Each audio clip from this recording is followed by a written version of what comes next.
Ah, you finally arrived. There's no time to spare, so we'll begin with our first lesson. Wait, hold on. There's something we need to clear up first. Otherwise, it'll keep bugging us. So that's still on your mind, huh? Maybe you're the ones who can't let things go. Don't worry, there's a time and place for exacting vengeance. Besides, I'm not in the mood for any right now. Best save it for later. You need to be in the right mood for vengeance. I already have a long list of vengeance to exact.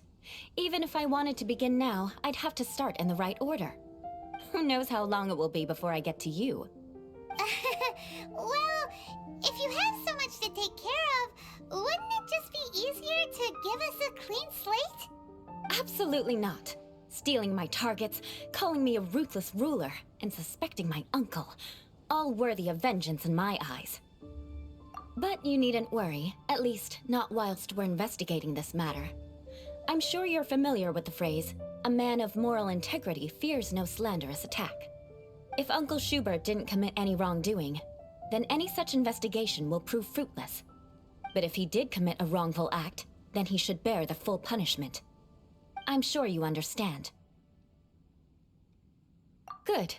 Now, there are two key points that aristocrats attach great importance to: your manner of speech and your bearing. Let's begin with your manner of speech. Aristocrats have a very unique way of carrying conversation, even with mundane daily topics. Oh, Paimon's already learned some unique conversation. Mark my words, vengeance will be mine! Not even close. And besides, it sounds strange. Hey! Paimon learned it from you! And didn't you say not to call others strange? It seems you don't respect the rules of your own clan. No, I've no need to trouble myself with such frivolous formalities. Here, allow me to demonstrate. For example, when greeting a friend, you could say, "As the morning dew greets the coming dawn, so do I greet you, my dear friend." As the morning dew does what now? However, such a phrase may only be used during the morning hours. Also, the party with whom you're speaking must be of approximately the same status as you. Morning dew is not uncommon, so it expresses that friendship should not be measured by value, yet also suggests that friendship between aristocrats is pure like water.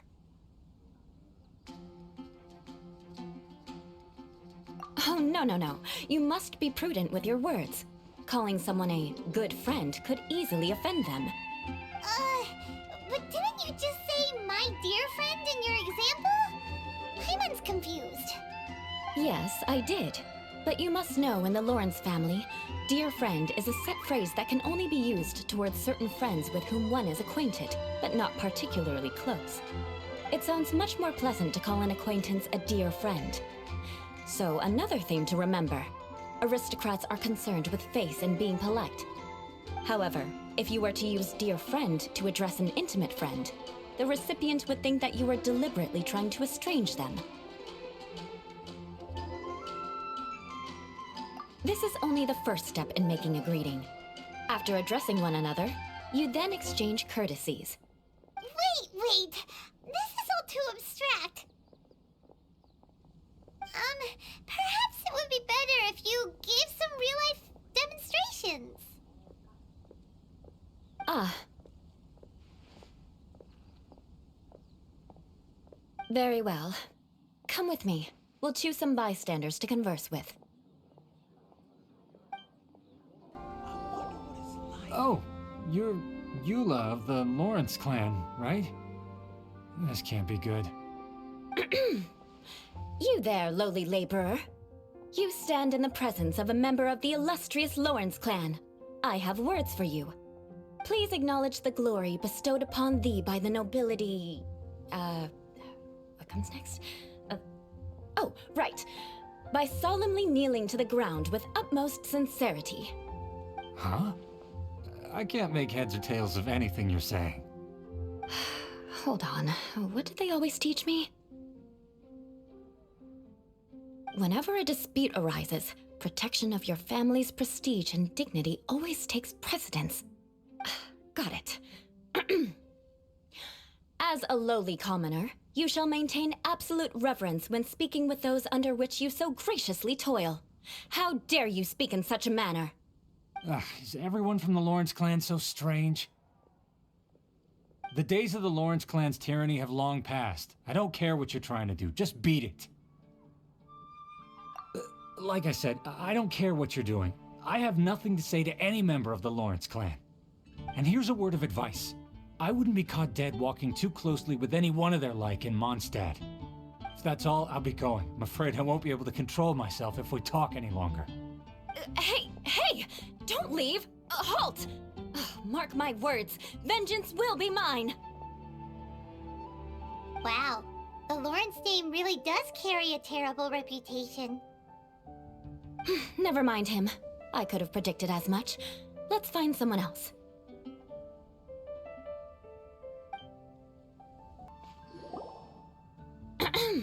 You there, lowly toiler. You stand in the presence of a member of the illustrious Lawrence clan. I have words for you. Please acknowledge the glory bestowed upon thee by the nobility, and solemnly kneel to the ground with utmost sincerity. Huh? Why don't you respond? According to the custom, I must wait until you kneel completely before I can say the next words. Ah, right. I mustn't look at you too long, or I'll be drawing more attention to our difference in status. Oh dear, I've already stared at you for quite a while. Fine. You may spare yourself the formality of kneeling, as it may be a little inconvenient. I shall continue. Oh, wait. I think there's a line for people with rude attitudes in this situation. Hey, stop bothering me or else I might say something you wouldn't like to hear. Then again, I've got no words for anyone from the Lawrence clan. Again? What's with this attitude? Yes, I don't think his attitude will change. If I keep grandstanding like this, the outcome won't be good. Let's try to find someone else to talk to. I'll remember your unwillingness to comply. Mark my words, vengeance will be mine. You there, lowly worker. Yeah, I've already heard it all before. Look, just spare me the time. Our answer's always the same. We've got nothing to say to the likes of you. I mean, seriously, can't you just take a hint? Please calm down. We don't want to cause any trouble. I know she's a Knight of Favonius, and that the Knights wouldn't misplace their trust, but the name Lawrence carries too much weight with it. Even to this very day, the descendants of the Lawrence clan are still scheming to reclaim Mondstadt and reinstate their aristocratic rule. And if that wasn't enough, here you are purposefully using their awkward way of speaking just to put on an act? Don't you care for the feelings of us ordinary folk? You have a point.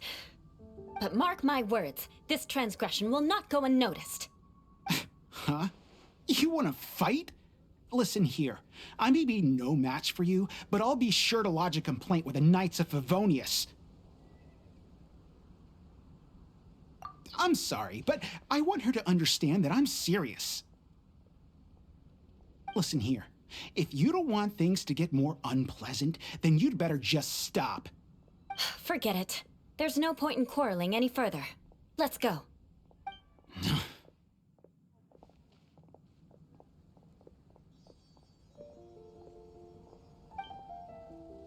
It's all right. This happens quite often.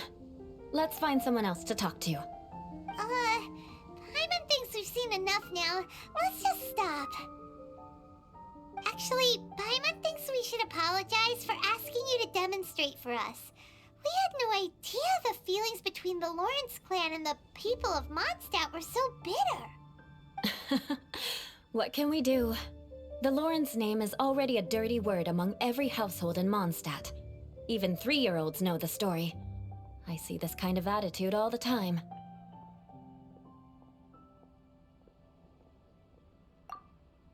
Don't worry. What with me being a Knight of Favonius, they're usually willing to speak a few words with me. Perhaps my aristocratic manner of speech provoked them today. Believe me, it's not a big issue. So this is the way things are normally for you? There's no need for them to direct their anger at you personally. That's the way things are. Perhaps it's just fate for those who have made mistakes. Accepting punishment is only fair, right? But when your family has committed atrocities, I'm afraid there's no easy path to reconciliation. As memories are carried in the city breeze, the faults of such grievances are passed from one generation to the next. It is now my turn to bear this burden. At least I have a means of living a relatively normal life compared to the elders of my family. I have nothing to be discontented about. Yeah, why were you so willing to try and demonstrate for us? Oh, that reminds me. That last person will not escape my vengeance either. Let's leave it at that. Just think of it as something I like to do. But unfortunately, you probably didn't learn much from those conversations. It seems we have no other choice but to find more people to talk to. No need! Besides, the Traveler's pretty sharp, and nothing gets in our way on an adventure. Paimon thinks we got the gist of it now. Right? Right? We'll just have to roll with it for now. Let's just keep Eula from getting anyone else riled up. Well then, I'm glad you learned something. You're already halfway toward mastering aristocratic conduct. A proper manner of speech is more aesthetic than anything else. It stems from their taste for refinement. But we must also practice your bearing. I have a very effective way of training for this. Come with me to Dragonspine. It's so cold. Does aristocrat training really need to be done here? If you wish to truly achieve the dignified conduct of an aristocrat, you must learn to remain composed and elegant even amidst harsh conditions. For example, you can see that part of the path up ahead is quite difficult to traverse. But a well-trained aristocrat would not only effortlessly proceed forward, but do so without a stain on their garment and their elegance fully intact. Paimon thinks we've left the realm of aristocrats and entered the realm of adventuring. Compared to what we've already seen, this should be a piece of cake.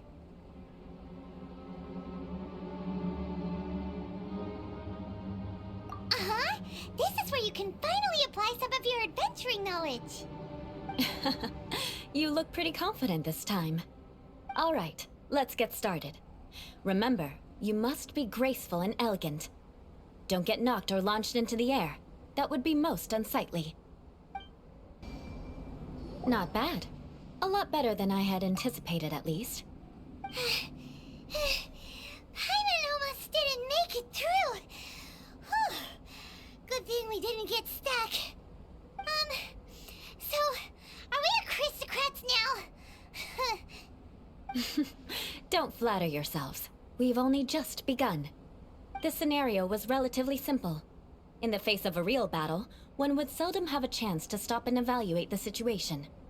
There's a ley line monolith just up ahead that will attract nearby monsters. True elegance is the ability to calmly yet swiftly make decisions in the heat of battle. My family set only the highest expectations for me, even as a child. Let's proceed, shall we? Well done. Your performance was most impressive. And you managed to remain calm even in these grueling Dragonspine surroundings. I'm starting to wonder if even I could have done the same. Given such an outstanding performance, it seems there is little left for me to teach you. Like Paimon said, adventuring is our specialty. So, that's it for our training, right? Then let's get out of Dragonspine before Paimon turns into a popsicle. Ooh. Hold on.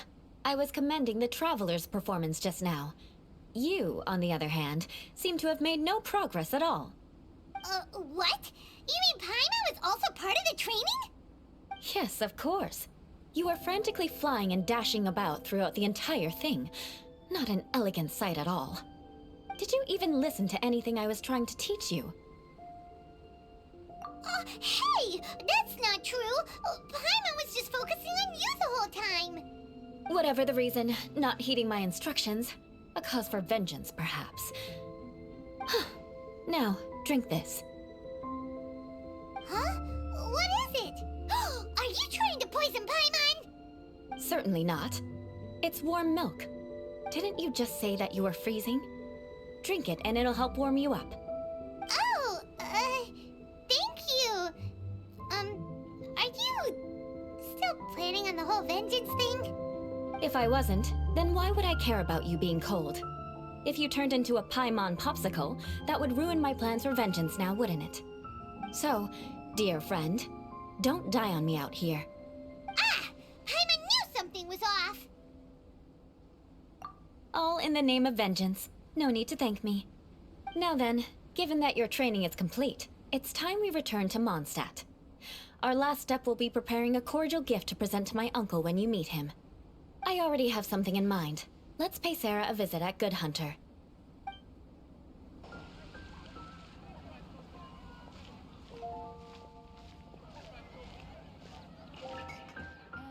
Oh, hey, Eula. I see you've met the honorary knight. We meet again, Amber! Seems we're just bound to run into you these days. Well, I just got back and was thinking about grabbing a bite at Good Hunter. But now that you're here, why don't we all eat together? Very well. It's been some time since we've last shared a meal together. Come, take a seat. We can discuss my uncle's gift while we eat.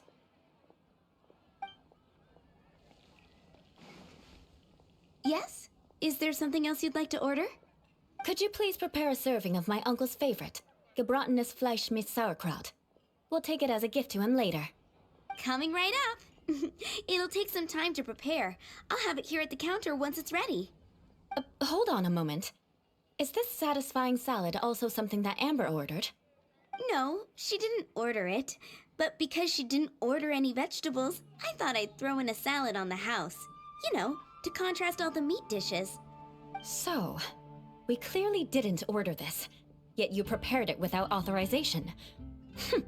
Mark my words, this transgression will not go unnoticed. You're gonna take revenge on her for giving us a free salad?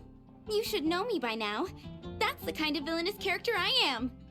Well then, please wait a moment while I get the dish for your uncle started. Delicious unauthorized delicacies. Sarah will pay for this. Why would you choose gebratenes Fleisch mit Sauerkraut as a gift for your uncle? Paimon's never even heard that dish before. This dish isn't actually on Good Hunter's menu. Only long-standing patrons such as my uncle would know about the dish. The old aristocrat seemed to take a liking to it. Because of the sour flavor of the sauerkraut, not too many people are fond of it these days. I guess it's become less popular over time. Eula treated me to the dish once, and I couldn't even finish a bite. I've nicknamed it gebratenes Fleisch mit Vengeance ever since. Ugh. I never expected us to have such completely different tastes in food. If I weren't in such a good mood, I'd say that constitutes grounds for transgression. Of course not. It's hard to find someone in Mondstadt that attracts contempt as much as she does. It's fine when you're just joking between us, but I'm afraid our honorary knight might misunderstand you. Eula's always talking about vengeance, but that's just how she is. It's nothing you should take too seriously. But I am serious, and I'll remember every transgression committed against me. Ugh, it's no wonder so many people dislike you. Paimon's starting to realize that Eula is actually a very good person. There's no need to be so awkward when you want to say something nice. Listen, you've never been labeled as a social pariah, have you? Well, no? So that's why you wouldn't understand how hard it is for a bad person to try to be good. It's impossible for me, and I have no intention of acting like a good person. All right, no need to look so sullen. I'm just kidding. Come on, let's eat. The food is getting cold.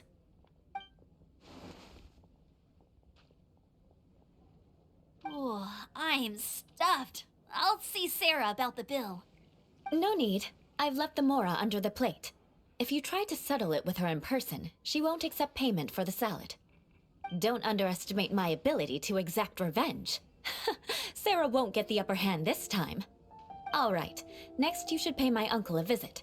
He has a small camp at the top of the mountain near Springvale. He usually whiles his time away there when there's nothing else to do. Aren't you coming with us, Eula? I'm afraid that wouldn't be very convenient for me. It'd be better if you two went alone. Ah, yes. Please do remember to pick up the dish from Sarah. I still have more recon to do in the wilderness. Well, until next time! Let's meet again. What an interesting bunch you are. Here, the Gebratenes Fleisch mit sauerkraut is ready to go. Be sure to eat it while it's hot, otherwise the flavor will be spoiled. And by the way, don't worry too much when Eula says strange things. She's actually a very good person.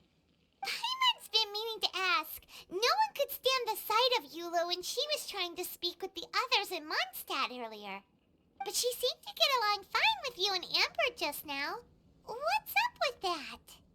The people of Mondstadt don't take kindly to anyone bearing the Lawrence name. They are unable to see past her family, therefore they don't actually see Eula for herself. So no matter what Eula tries to do, it's seen as a wrongdoing. It essentially strips the meaning of anything she tries to accomplish. How come you're able to see Eula differently then? Well, when she joined the Knights of Favonius, it caused quite an uproar. Many people signed a petition demanding that the Knights reverse their decision. At the same time, numerous members of the Lawrence clan crowded the entrance of the Knights of Favonius headquarters, clamoring for Eula to give an explanation. Whoa, so both sides were unhappy. That's right. So you can imagine how determined Eula must have been under such circumstances. But thanks to Grandmaster Varka and the unwavering attitudes of others in the Knights of Favonius, they were able to quell the unrest. Tensions still remain beneath the surface, I'm afraid. In the eyes of the people, she's a stain on the Knights of Favonius, and in the eyes of the Lawrence clan, she's a disgrace to her family. But she simply fulfills her duty as a knight, silently helping one person after another, myself included. People like Eula should be approached with care and understanding. She could stand to be treated a little more fairly. I believe a day will come when things will get better. Once everything's settled, we should go talk to Eula again. Paimon thinks we know how to communicate with her now.